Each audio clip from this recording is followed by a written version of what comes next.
الحمد لله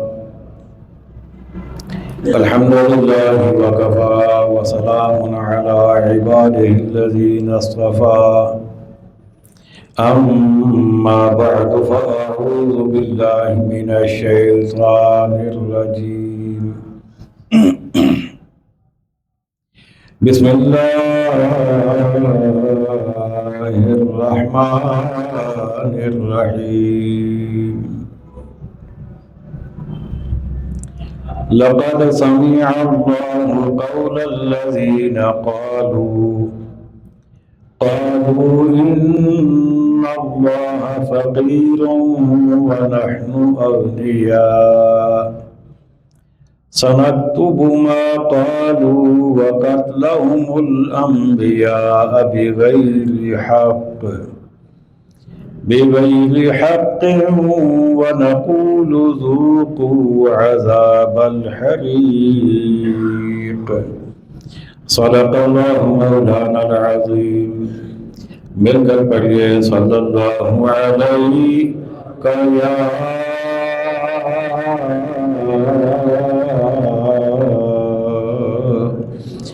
رسول اللہ وسلم علیک یا حبیب اللہ صلی اللہ علیک یا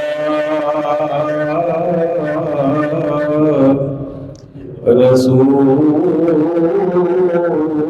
اللہ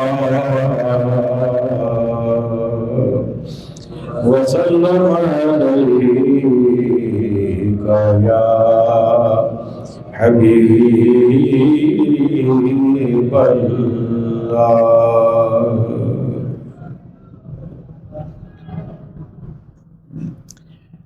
اے مصطفیٰ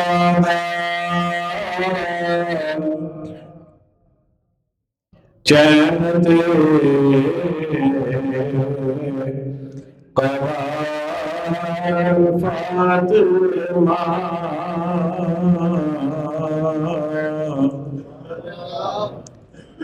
جنہاں نو سمجھ آ گئی ہے انہاں تے سبحان اللہ آخنا ضروری ہو گیا ہے، تو جنہاں نو نہیں سمجھ آئی انہوں میں دوبارہ سمجھا دینا۔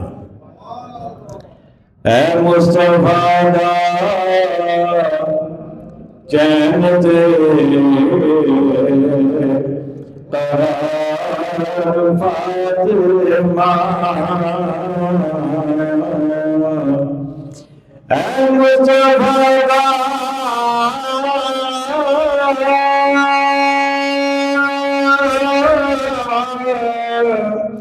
چین تیرے قرار فاطمہ مولا علی دے گھر دا سنگار فاطمہ مولا علی دے گھر دا سنگار فاطمہ زارا جدوں میاں دی کرے ہوندے نے حضور زارا جدوں میاں دی کرے ہوندے نے حضور اینو تعظیم کہہ دیوان یا پیار فاطمہ اینو تعظیم کہہ دیوان یا پیار فاطمہ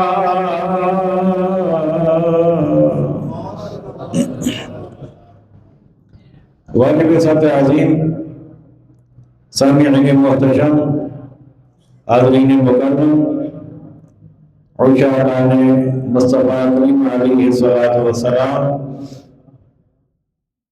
جان نثاران صحابہ کرام، محبان اہل بیت العظام اور عقیدت مندان اولیاء کرام، اللہ تعالیٰ کے فضل و کرم سے اور اس کی توفیق اور عنایت سے تفسیر قرآن کا سلسلہ جاری و ساری ہے۔ پارہ نمبر 4، رکوع نمبر 10 اس وقت میرے پیش نظر ہے۔ سورہ آل عمران ہے، آیت نمبر 181 سے ابتدا کر رہا ہوں۔ دعا گو ہے خالق کائنات حق بات کہنے کی، سننے کی، سمجھنے کی، عمل کرنے کی اور آگے پہنچانے کی ہم سب کو توفیق عطا فرمائے۔ ارشاد ہوا لقد سمع اللہ قول الذین قالوا، بے شک اللہ نے سنا جنہوں نے کہا ان اللہ فقیر ونحن اغنیاء، کہ اللہ محتاج ہے اور ہم غنی۔ سنکتب ما قالوا، اب ہم لکھ رکھیں گے ان کا کہا، وقتلہم الانبیاء بغیر حق، اور انبیاء کو ان کا ناحق شہید کرنا، وَنَقُولُ ذُوقُوا عَذَابَ الْحَرِيقِ، اور فرمائیں گے کہ چکھو آگ کا عذاب۔ اللہ کے گرامی، یہ جو آیت کریمہ آپ نے سنی، جس کا ترجمہ آپ نے سماعت فرمایا، اس کے پس منظر میں ایک واقعہ ہے۔ اس کا شان نزول کچھ اس طرح ہے کہ سیدنا صدیق اکبر رضی اللہ تعالی عنہ، جب قرآن مجید میں یہ حکم نازل ہوا کہ اللہ کو قرض دو، قرض حسن، یعنی اللہ کی راہ میں خرچ کرو،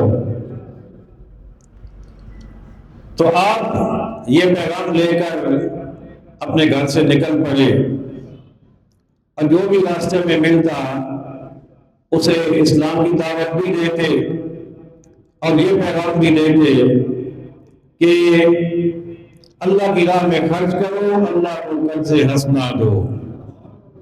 اب قرض حسنہ کا مطلب کیا ہے یہاں پر؟ مطلب یہ ہے کہ جو کچھ تم اللہ کی بارگاہ میں، اللہ کی رضا کے لیے اللہ کی راہ میں خرچ کرو گے، وہ تمہارا ضائع نہیں ہوگا بلکہ وہ معفول ہو جائے گا، اور قیامت کے دن اللہ تعالیٰ اسے کئی گنا بڑھا کر تمہیں واپس لوٹائے گا۔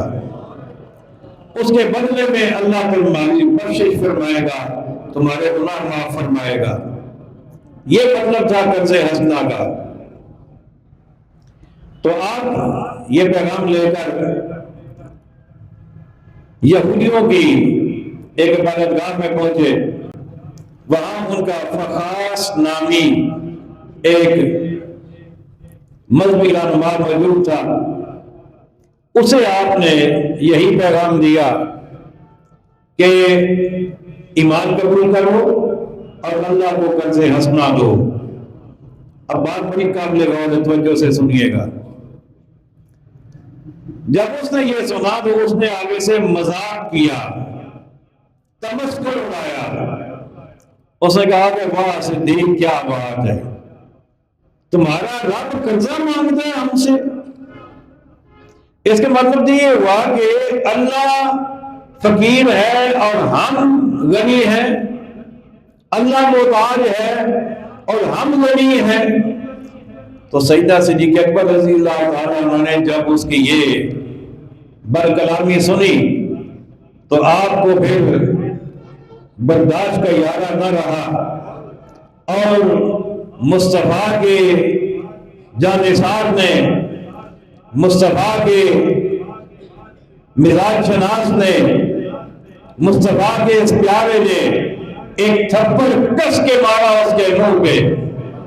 جب اسے تھپڑ لگا تو اس نے کہا کہ صدیق آپ نے بڑا غلط کیا، آپ نے مجھے تھپڑ مار دیا، میں نے تو بات ہی کی تھی۔ فرمایا کہ تم نے بات نہیں کی، تم نے میرے رب کی توہین کی ہے، اور میں رب کی توہین برداشت نہیں کر سکتا۔ اس نے کہا کہ میں آپ کے نبی کے پاس جاؤں گا شکایت لے کر۔ آپ نے فرمایا ٹھیک ہے۔ اب سیدنا صدیق اکبر رضی اللہ تعالیٰ عنہ بھی بغیر مصطفیٰ میں آ گئے، وہ بھی آ گیا۔ اس نے آ کر یہی بات کی، اس نے کہا کہ آپ کے غلام نے آج مجھے تھپڑ مارا ہے۔ میرے آقا علیہ السلام نے فرمایا کوئی وجہ بھی تو ہوئی ہوگی۔ اس نے کہا کہ کوئی وجہ نہیں ہوئی، میں نے تو کچھ بھی ایسا نہیں کہا۔ سیدنا صدیق اکبر رضی اللہ تعالیٰ عنہ کو جب بلایا گیا تو آپ سے آقا علیہ السلام نے پوچھا صدیق کیا بات ہے، کیا تم نے تھپڑ مارا؟ جی آقا میں نے مارا ہے۔ کیوں مارا؟ فرمایا اس لیے مارا کہ اسے رب کی توہین کی ہے۔ میں نے اس سے یہ کہا تھا کہ رب کو کنز حسنہ دو، تو یہ کہتا ہے اس کا مطلب یہ ہوا کہ رب جو ہے وہ محتاج ہے، ہم غنی ہے، تو مجھ سے یہ برداشت نہ ہوا، اس لیے میں نے تھپڑ مار دیا۔ جب اس سے یہ سنا تو اس نے کہا کہ نہیں میں نے تو ایسی بات کی کوئی نہیں ہے، میں نے تو کوئی ایسا جملہ نہیں کہا، اپنی بات کا انکار کر دیا، مکر گیا۔ اب میرے آقا علیہ السلام نے فرمایا صدیق اب یہ تو مکر گیا ہے، اب تم کوئی گواہ پیش کرو تاکہ تمہاری بات کو سچا جانا جائے، تمہاری بات پر اعتبار کیا جائے۔ شریعت کا کیونکہ نظام ہے، ورنہ صدیق ہوتا ہی وہ ہے جو ہمیشہ سچ بولتا ہے، بلکہ یہ تو وہ صدیق ہے، خالی صدیق بھی نہیں ہے بلکہ وہ ادھر سے آواز آئی ہے، میں ویسے سب سے سننا چاہ رہا تھا لیکن میں سنوں گا آپ سب سے، یہ خالی صدیق نہیں ہے بلکہ سب بولیے صدیق اکبر ہیں رضی اللہ تعالیٰ عنہ۔ اور آپ تو وہ ہیں، علماء نے لکھا ہے باقاعدہ، مفتی احمد یار خان صاحب نعیمی رحمت اللہ تعالیٰ علیہ، آپ نے یہ لکھا ہے کہ آپ وہ ہیں کہ آپ کوئی ایسی بات بھی کر دینا جو حقیقت میں ہوئی نہ ہو لیکن آپ کی زبان سے نکل جائے تو اللہ اس کو بھی سچ بنا دیتا ہے، اللہ ویسا ہی کر دیتا ہے جیسا آپ کی زبان سے نکل جائے۔ اب تو وہ ہیں، تو آپ سے گواہی طلب کرنے کا مطلب یہ نہیں تھا کہ آپ کی بات میں کوئی شک تھا، لیکن اسلام کا ایک نظام ہے۔ آقا علیہ السلام نے فرمایا صدیق گواہ پیش کرو۔ عرض کی حضور گواہ میرے پاس تو کوئی نہیں ہے، یہ تھا اور میں تھا، میں نے اسے پیغام دیا، اسے بدتمیزی کر دی، گستاخی کر دی، گواہ تو میرے پاس کوئی نہیں ہے۔ ابھی یہ باتیں ہو رہی تھی، اب صدیق اکبر کے پاس گواہ نہ ہونے کی وجہ سے ان کی صداقت پر حرف آنے کا امکان تھا، تو میرے رب نے فرمایا جبریل دیر نہ کر۔ کیا فرمایا؟ جبریل دیر نہ کر، فوراً محبوب کی بارگاہ میں جا اور جا کر کہہ دے لقد سمع اللہ قول الذین قالوا ان اللہ فقیر ونحن اغنیاء۔ فرمایا محبوب جو بات صدیق کر رہا ہے دنیا میں اس کا کوئی گواہ ہے یا نہیں، لیکن میں رب ہو کر کہہ رہا ہوں کہ میں نے سنا ہے، میں نے سنا ہے اس کو، اس نے واقعی بدتمیزی کی ہے، اس نے گستاخی کی ہے۔ لقد سمع اللہ قول الذین، بلا شبہ اللہ نے بات سنی، قالوا ان کی، ان اللہ فقیر ونحن اغنیاء، جو کہتے ہیں کہ اللہ محتاج ہے اور ہم غنی ہیں۔ یہ ہے سیدنا صدیق اکبر رضی اللہ تعالی عنہ۔ اور پھر اللہ نے کیا فرمایا؟ سنکتب ما قالوا وقتلهم الانبیاء بغیر حق۔ فرمایا یہ بات بھی، اور انہوں نے اس سے پہلے جو نبیوں کو ناحق قتل کرتے رہے، یہ ساری ان کی باتیں رب فرماتے ہم لکھ رہے ہیں، ہم لکھ رکھیں گے، ہمارے پاس محفوظ ہو رہی ہیں، اور قیامت کے دن انہیں ان کی باتیں دکھائیں گے، ان کے نامہ اعمال انہیں دکھائیں گے۔ اور پھر ساتھ رب فرماتا ہے وَنَقُولُ، اور ہم فرمائیں گے ذُوقُوا عَذَابَ الْحَرِيقِ، کہ چکھو آگ کا عذاب۔ انہیں جہنم میں داخل کریں گے، آگ میں ڈالیں گے اور فرمائیں گے کہ اپنی ان باتوں کا مزہ چکھو اب، کیونکہ انجام ان کا یہی تھا کہ تم عذاب کے مستحق بن گئے۔ ذالک بما قدمت ایدیکم، یہ بدلہ ہے اس کا جو تمہارے ہاتھوں نے آگے بھیجا، یعنی جو تم کرتے رہے یہ اس کا بدلہ ہے۔ وَأَنَّ اللَّهَ لَيْسَ بِظَلَّامٍ لِّلْعَبِيدِ، اور اللہ اپنے بندوں پر ظلم نہیں کرتا، اللہ بندوں پر ظلم نہیں کرتا، یعنی ایسا نہیں ہو سکتا کہ اللہ بغیر جرم کے کسی کو سزا دے، ایسا نہیں ہو سکتا۔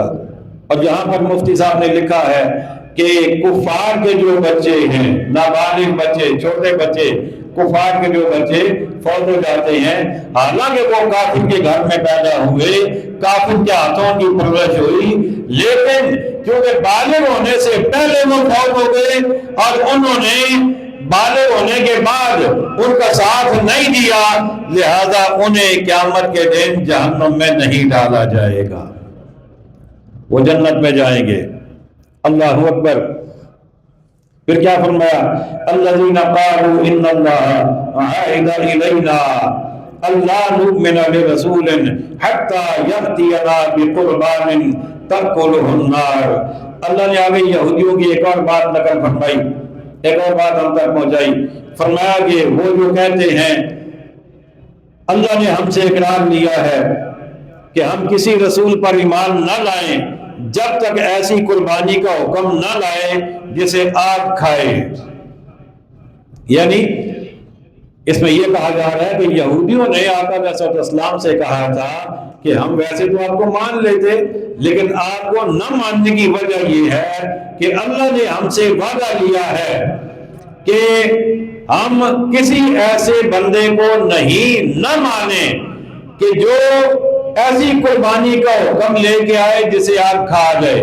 اگر وہ ایسا حکم لے آئے تو پھر ہم اس کو مان لیں، اگر نہ لے کے آئے پھر ہم اسے نہ مانیں، یہ اللہ نے ہم سے وعدہ لیا ہے۔ تو رب نے فرمایا قل معبود تم فرماؤ قد جاءکم رسل من قبلی بالبینات، فرمایا کہ ایسا حکم میری شریعت میں تو نہیں ہے کہ کوئی بندہ قربانی دے اور اسے آگ کھا جائے۔ میری شریعت کا مسئلہ تو یہ ہے کہ جو قربانی دی جائے گی وہ میرے غلام ہی کھائیں گے۔ اب دیکھیں نا، ہم قربانی کرتے ہیں نا بڑی عید پہ، عید الاضحیٰ پہ، تو ہم وہ قربانی کا گوشت یا صدقے کا یا جو بھی قربانی وغیرہ دیتے ہیں تو اس کا گوشت ایسا نہیں ہوتا کہ اسے پہاڑ پہ رکھ دیا جائے اور اسے آگ کھا جائے، حالانکہ پہلی وقتوں میں یہی تھا کہ وہ قربانی کرتے تھے، گوشت سارے کا سارا اٹھا کر پہاڑ پہ رکھ دیتے تھے، اگر اسے آگ اٹھا لے جائے یا اسے جلا دے تو سمجھتے تھے کہ یہ قربانی قبول ہے، اور اگر آگ اسے نہ کھائے تو کہتے تھے کہ یہ قربانی قبول نہیں ہے۔ لیکن وہ انسانوں کو قربانی کھانے کی اجازت نہیں تھی۔ تو میرے آقا علیہ السلام نے فرمایا میری شریعت میں تو ایسا کوئی حکم نہیں ہے، لیکن ہاں رب تم سے یہ کہہ رہا ہے اور مجھے فرما رہا ہے کہ معبود تم فرماؤ کہ تم یہ جو کہتے ہو نا کہ ہم صرف انہی کو مانیں گے کہ جو ایسی قربانی کا حکم دیں کہ جسے آگ کھا جائے، تو فرمایا محبوب ان سے پھر یہ کہو کہ مجھ سے پہلے بہت رسول تمہارے پاس کل نشانیاں لائے اور یہ حکم لے کر آئے جو تم کہتے ہو، یعنی جو بات تم مجھ سے مطالبہ کر رہے ہو وہ یہ حکم لے کر آئے تھے، لیکن رب فرماتا ہے کنتم فلیما قتلتموہم ان کنتم صادقین، پھر تم نے انہیں کیوں شہید کیا اگر سچے ہو؟ کہ تم تو اتنے جھوٹے ہو کہ تم مجھے کہہ رہے ہو کہ اگر یوں ہو جائے نا تو ہم آپ کو مان لیں، لیکن اس سے پہلے جو نبی آئے تھے انہوں نے وہ کر دکھایا تھا جو تم کہہ رہے ہو، لیکن تم نے انہیں قتل کر دیا بجائے انہیں ماننے کے۔ تو رب فرما رہا ہے کہ محبوب ان سے کہو تو پھر انہیں کیوں قتل کیا تھا؟ حضرت زکریا، حضرت یحییٰ علیہ السلام وہ یہی حکم لے کر آئے تھے اور انہیں ان کے ماننے والوں نے ہی قتل کر دیا تھا، تو آپ نے فرمایا کہ تم نے پھر کیوں قتل کیا انہیں؟ اچھا، یہاں پر ایک بڑا بہترین نقطہ مفتی صاحب نے لکھا ہے، بڑا قابل غور نقطہ ہے. وہ فرماتے ہیں کہ یہ جو نبیوں کو قتل کرنے والا معاملہ تھا، یہ نبی کریم علیہ السلام کے دور کے یہودیوں نے تو کسی نبی کو قتل نہیں کیا تھا. انہوں نے قتل، بولیے تو صحیح نا. میں آپ کو بلاتا اس لیے ہوں کہ تاکہ مجھے بھی سمجھ آئے کہ آپ کو سمجھ آ رہی ہے. ویسے ہو سکتا ہے آپ کو سمجھ آ ہی رہی ہو، لیکن مجھے بھی تو سمجھ آئے نا کہ آپ کو سمجھ آ رہی ہے. اللہ اکبر. تو مفتی صاحب فرماتے ہیں کہ نبیوں کو قتل کرنے کا جو معاملہ ہے یہ آقا علیہ السلام کے دور کے یہودیوں نے نہیں کیا تھا. اس وقت تو سوائے آقا علیہ السلام کے اور کوئی نبی تھا ہی نہیں. حضرت عیسیٰ علیہ السلام 500 سال پہلے گزر گئے، باقی نبی سارے ان سے بھی پہلے گزر گئے، تو انہوں نے قتل نہیں کیا تھا. حالانکہ رب فرمایا قتل تو منہم، تم نے انہیں قتل کیا. حالانکہ انہوں نے قتل، بولیے تو صحیح نا، نہیں کیا تھا. تو پھر آپ نے یہ کیوں کہا کہ تم نے قتل کیا؟ وجہ اس کی یہ تھی کہ یہ ان کے قتل کرنے کو پسند کرتے تھے. انہوں نے جو قتل کیا تھا یہ اس پر راضی تھے، یہ اس پر خوش تھے کہ ہمارے باپ دادا نے جو کیا وہ ٹھیک کیا. اس لیے رب نے فرمایا کہ جرم کیا انہوں نے تھا، لیکن تم چونکہ اس پہ راضی ہو لہذا ان کا گناہ تمہارے حصے میں بھی آئے گا. بات سمجھ آ گئی ہے؟ کوئی نہیں، ان کا گناہ تمہارے حصے میں بھی آئے گا. یہ بات میں آپ سے اس لیے کروا رہا ہوں کہ میں اگلی بات آپ سے کہنا چاہ رہا ہوں. وہ بات یہ ہے، ایک حدیث پاک کا مفہوم یہ ہے کہ ایک آدمی کھڑا ہے، اس کے سامنے کوئی غلط کام ہو رہا ہے، وہ بالکل سامنے دیکھ رہا ہے، لیکن وہ اپنے دل سے حدیث کا مفہوم پکڑا، اپنی بات نہیں ہے، اور وہ دیکھ رہا ہے کہ ایک آدمی غلط کام کر رہا ہے، اور وہ زبان سے تو اسے کچھ نہیں کہہ سکتا، کمزور آدمی ہے، ہاتھ سے بھی اسے نہیں روک سکا، لیکن دل میں وہ برا جان رہا ہے کہ یہ جو کچھ کر رہا ہے یہ غلط کر رہا ہے. تو آقا علیہ السلام فرماتے ہیں اس بندے کو اس عمل کا کوئی نقصان نہیں ہوگا، کیونکہ یہ اس کے عمل سے راضی نہیں ہے. لیکن اگر گناہ کسی اور ملک میں ہو رہا ہے، بندہ پاکستان میں ہے اور وہ خوش ہو رہا ہے کہ جو ہو رہا ہے ٹھیک ہو رہا ہے، کسی اور دنیا کے کسی حصے میں کوئی آدمی غلط کام کر رہا ہے اور یہ یہاں پر خوش ہو رہا ہے، آقا علیہ السلام فرماتے ہیں کل قیامت کے دن یہ بھی اسی گناہ میں شامل ہوگا، اسے بھی عذاب کا مزہ چکھنا پڑے گا، اس لیے کہ یہ اس سے راضی ہے. تو اب یہاں پر ہمیں سبق یہ ملتا ہے کہ اگر کہیں بھی گناہ ہو رہا ہو، اکثر ہمارے معاشرے میں یہی ہے کہ جب کوئی بزرگ بندہ، کوئی تھوڑا سا جس کی عقل تھوڑی کام نہ کرتی ہو، کوئی ایسا بندہ، کوئی تھوڑا سا سادہ بندہ بازار میں آ جائے تو 10 نوجوان اس کا مذاق اڑا رہے ہوتے ہیں اور باقی جو ہے وہ کہہ لگا رہے ہوتے ہیں، 5-6 اس کے پیچھے بھاگ رہے ہوں گے، اسے تنگ کر رہے ہوں گے، اس کا مذاق اڑا رہے ہوں گے، اس کی قمیض کھینچ رہے ہوں گے، اور باقی ان کے ساتھ تو نہیں ہوتے لیکن کہہ کے ضرور لگا رہے ہوتے ہیں، تالیاں ضرور بجا رہے ہوتے ہیں. تو اب جو کر رہے ہیں جتنا گناہ انہیں ہوگا اتنا ہی گناہ انہیں بھی ہوگا، کیونکہ یہ بھی اس کی خوشی منا رہے ہیں. تو اس بات کو سمجھنے کی ضرورت ہے. پھر فرمایا فَإِن كَذَّبُوكَ فَقَدْ كُذِّبَ رُسُلٌ مِّن قَبْلِكَ جَاءُوا بِالْبَيِّنَاتِ وَالزُّبُرِ وَالْكِتَابِ الْمُنِيرِ. اب دیکھیں نا اللہ کو اپنے معبود سے کتنا پیار ہے، کہیے نا سبحان اللہ. ایک باری پھر آپ کو اچھا ایک باری اپنی مرضی نہ. اللہ اکبر. رب کو اپنے معبود سے کتنا پیار ہے کہ یہودیوں نے رب کے معبود سے صرف یہ کہا کہ آپ ویسا معجزہ لائیں جیسا ہم چاہتے ہیں، تو آقا علیہ السلام کو انہوں نے مانا نہیں، تو رب نے اپنے معبود کی اس پریشانی کو بھی گوارا نہیں کیا، اس پریشانی کو بھی. اب رب اپنے معبود کو تسلی دے رہا ہے، فرمایا فَإِن كَذَّبُوكَ فَقَدْ كُذِّبَ رُسُلٌ مِّن قَبْلِكَ. فرمایا معبود اگر یہ تمہیں نہیں مانتے نا تو تم سے پہلے اور کئی نبیوں کو یہ نہیں مانتے تھے. ایسے واقعات ہوئے ہیں. تو محبوب یہ صرف تمہارے ساتھ نہیں ہے، یہ باقی نبیوں کے ساتھ بھی ہوتا رہا، لہذا آپ کو پریشان ہونے کی ضرورت نہیں ہے. اور کون سے نبی؟ جاؤ بالبینات، جو صاف نشانیاں لے کر آئے تھے، والزبر، اور صحیفے لے کر آئے تھے، والکتاب المنیر، اور چمکتی کتابیں لے کر آئے تھے. اب نشانیاں کیا تھی؟ نبیوں کے معجزات. زبر، صحیفے، صحیفہ ہوتا ہے پمفلٹ جسے آپ کہتے ہیں نا، کتابچہ 2 4 6 8 10 صفحات کا کوئی رسالہ ہو تو اسے صحیفہ کہا جاتا ہے.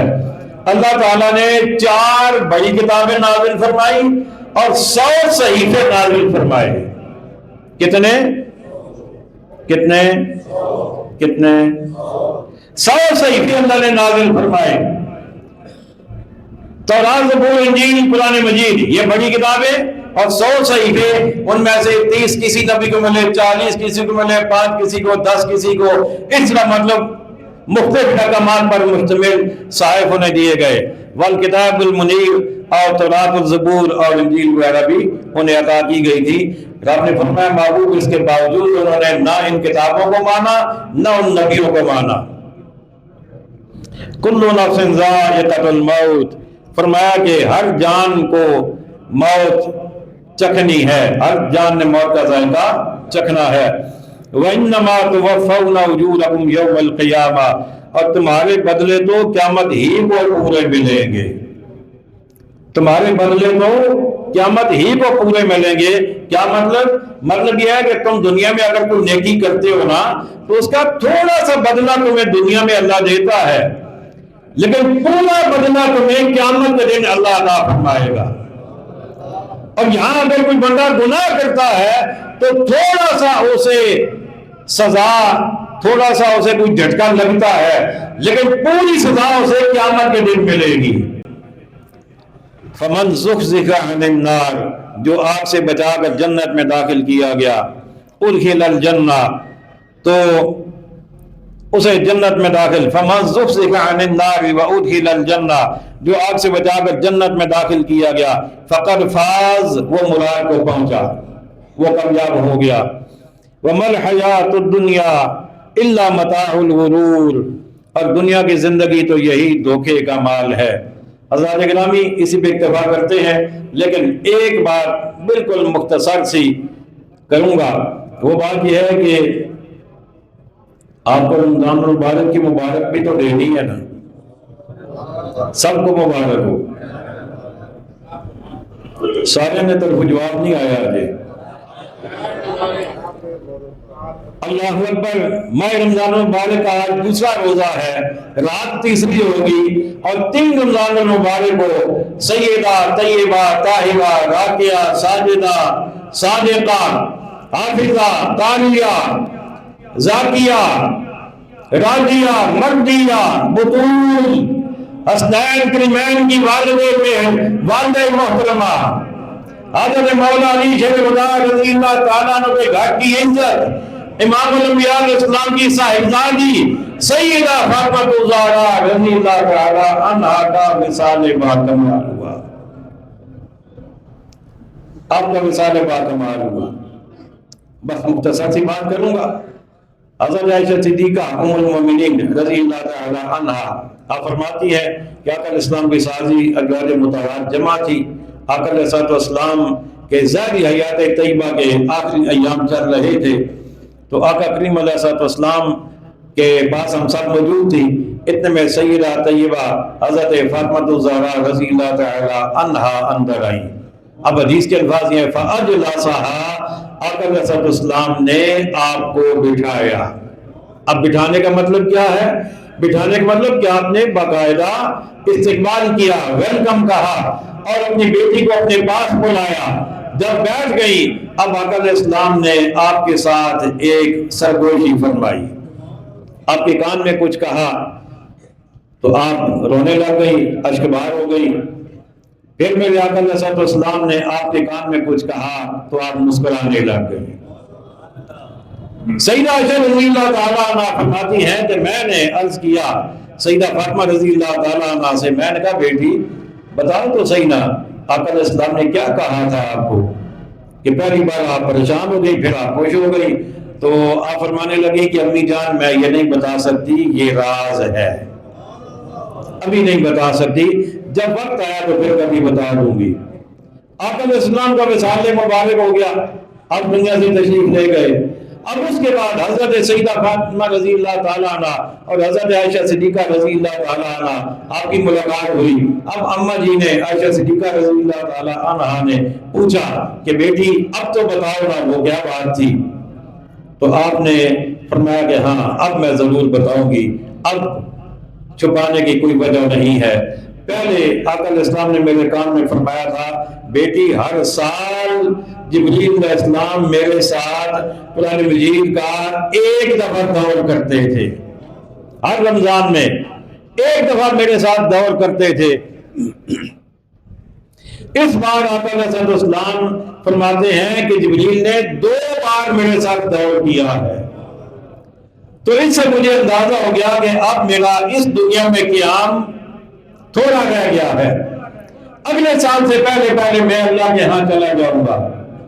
تو آپ فرماتی ہیں جب میں نے یہ سنا تو میں آقا علیہ السلام کی جدائی کے خیال سے اشکبار ہو گئی، رونے لگ گئی۔ جب آقا علیہ السلام نے دیکھا تو آپ نے پھر مجھے اپنے قریب کیا اور فرمایا کہ میری بیٹی کیا تم اس بات سے خوش نہیں ہو کہ میرے دنیا کے جانے کے بعد سب سے پہلے تم میرے پاس آؤ گی اور تمہاری میرے ساتھ ملاقات ہوگی؟